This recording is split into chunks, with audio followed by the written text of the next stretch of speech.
The goal of routing is to determine the shortest path between nodes. Like many things in life, there is often more than one solution to a problem. Distance vector was one, link state is another, which is the focus of this video. The basic idea behind link state is rather simple. There are two phases involved. Phase 1 is called reliable flooding, where to begin with, each node knows the cost only to its immediate neighbors. But finally, each node knows the entire graph or the network topology. Once you have the entire graph, route calculations are rather straightforward. So this is part of phase 2. Each node can then use well-known and efficient algorithms like the Dijkstra's algorithm on the graph to calculate the optimal path to all the nodes. Phase 2 is rather simple. The challenge is often in phase 1. So this is what we will focus on mostly. So tell me, how can one go from this state to this state? So this name should give you a hint. Let me give you another hint. Have you ever told a juicy tidbit to your friend and next thing you know, everyone in the class knows about it? And similarly, if someone else has a juicy gossip, in no time you get to know. So what's happening there? Use that to go from this initial state to this final state. Each node, if it somehow conveys its neighborhood information to all the nodes, this neighborhood information is henceforth called link state. So A will tell others that it is connected to B and to C at a cost of 1 each. So this is the neighborhood information that A will tell all the nodes in the topology. And if every node does this, finally A will know the entire topology information. One point I wish to emphasize here is that this information has to be conveyed reliably. This is very important. Why? Suppose this was the original topology connecting A, B, C and this link has failed. Now A detects that this link has failed. So as far as A is concerned, the topology it thinks is this. So this link is not there. Now let's say it tried conveying this information to B, but somehow that packet got lost. You are not reliably conveying this. Now what does B think? B thinks that this is the entire topology. So to read C, B will send packets here, whereas to read C, A is going to send packets here. So the packets will now get stuck in a loop, which you don't want. So let's get back to the problem of how does a node convey this link state information to all the nodes in the topology. If we address that, each node can then have the entire topology information. So what are your thoughts? Suppose I were to tell you the IP addresses of all the nodes in the given topology, then can you establish connections with all these IP addresses and thereby convey whatever information you want to convey? Well, that was a trick question. In order for you to route the packets to the correct node, how are you going to send them? I mean, there is no forwarding table. In fact, that is what you're trying to figure out as part of this routing process.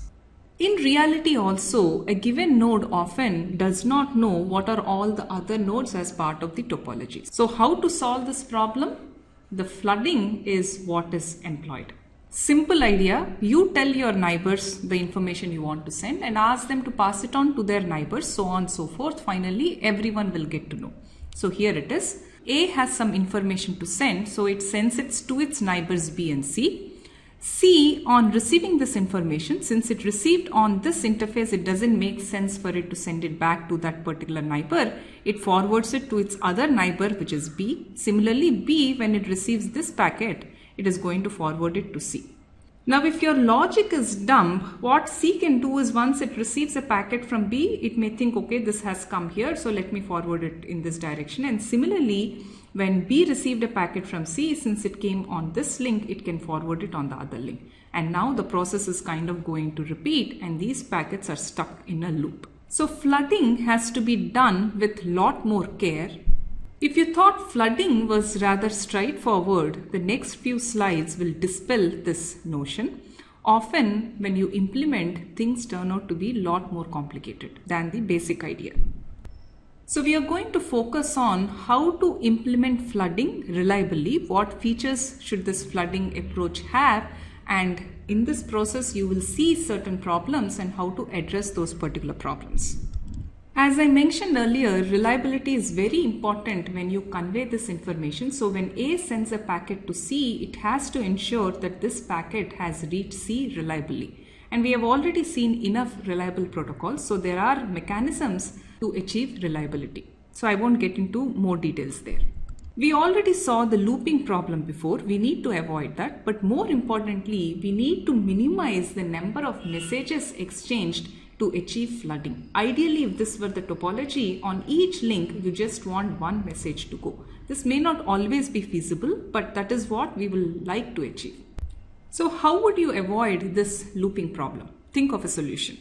Apart from the looping problem, there is really no reason for B to send a packet to C after it hears from C as well as A. Even this you want to avoid. This will minimize the number of messages exchanged. So how can all this be handled? Rather simple. You need a mechanism to detect duplicates, for which if packets have unique IDs, based on this you can detect whether a packet is a duplicate of what you have already seen. If it's a duplicate, you can thereby act accordingly. A simple way to act is to maintain state. Let me call it send flags. So let me give an example. Suppose when B heard from A a packet with an ID, let me call it X for now, it knows that this information has to be sent to its neighbors C and D. So it's going to kind of put a tick. But even before it acted on it, let's say it also heard from C, the same packet with ID X, in which case it knows it doesn't have to send it on C. So it will change the tick to cross, and after this it just needs to send it out to D. So this doesn't happen then, only this happens. We are not done yet. This is in fact the simpler problem to handle. There are more complex issues. In a practical setting, topology changes, in which case this new information should precede the old information. Again, let me give an example. In this topology, let's say the cost of 3 has changed from 3 to 6. But prior to this, A has sent out information that A to B cost is 3. To both nodes B and C. By the way, it would have also sent A to cost C is 1, but for now we will ignore that. So C received this information, B also received it. Right after this, let's say the cost changed to 6. So A is now sending new information saying that A to B cost is 6. So that information has now reached B and it has also reached C. But prior to this C acting on it, let's say C had already sent this information to B. So B has received this first. After this, it has received this A to B is equal to 3. So should it act on this or should it act on this? How does it know which one is the newer information? How would you solve this problem? Again, the solution is not difficult. One can use sequence numbers, and these sequence number also uniquely identify the packet. So this is with reference to the previous problems where I mentioned you need a unique ID for a packet to detect duplicates. So the sequence number can act as that as well. And what happens is that each node, when it sends a new information, it is going to increment the sequence number. That way, in this particular case, this message is going to have, let's say, sequence number of X plus 1, whereas this will have X. So B knows to act on this and discard this particular message. If you introduce sequence numbers, what can potentially go wrong? We have seen this before. Well, what about if the sequence number wraps around? So how would you handle this? Again, a simple solution, use a very large sequence number space, 32 bits. Unlike in earlier cases where wraparound can still happen when you use such a large sequence number, it is much less of a problem here because these link state information messages are sent not so often. Let's say if they are sent once every second and you're using this much sequence number space, how much time will it take for your sequence number space to wrap around?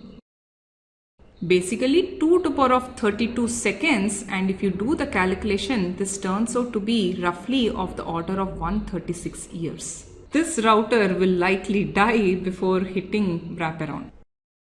We are still not done. More issues. What if you have sent a packet with sequence number 4 but it got corrupted and this had become, let's say, 128.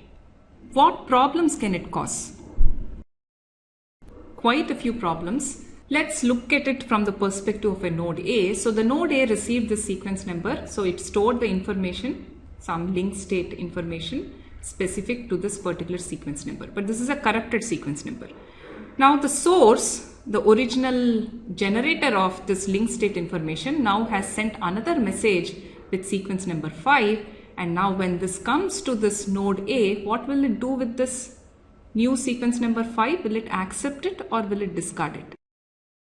It gets discarded, right? Because this has a bigger sequence number than this. So this packet gets discarded. Not only that, any other sequence number that is being sent will get discarded till you hit this 128. Big problem. How do you handle it? Well, you should use checksums to the extent possible so that you can detect such corruptions, but checksums are not foolproof. So the way to handle that is each entry that is stored at a node is aged. For example, this entry will have a lifetime. Let's say you set it equal to 10 seconds. After this time, it is going to be cleared out. So it may happen that during this time, you may reject all these sequence numbers that are coming, but once this entry is removed from, you will act on the sequence numbers that are coming later. So finally, you will get to the right state. Not done still. What if a router crashed and came back up? What sequence number should it use?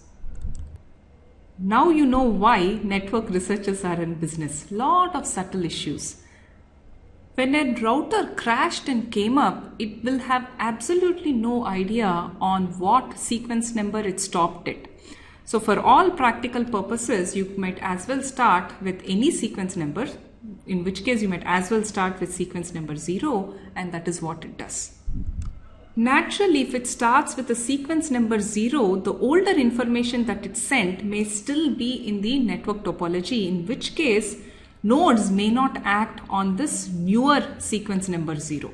So for this, it is very important that this older information not stay in the network for long, because it will interfere with newer information. So for this, a technique which we have already seen before is to associate each packet with the time to live, and once this time to live reaches 0, you're going to remove this particular packet. So specific to this router that crashed, and if it had stayed down for a really long time, hopefully all this older information would have cleared out, in which case sequence number 0 will work fine.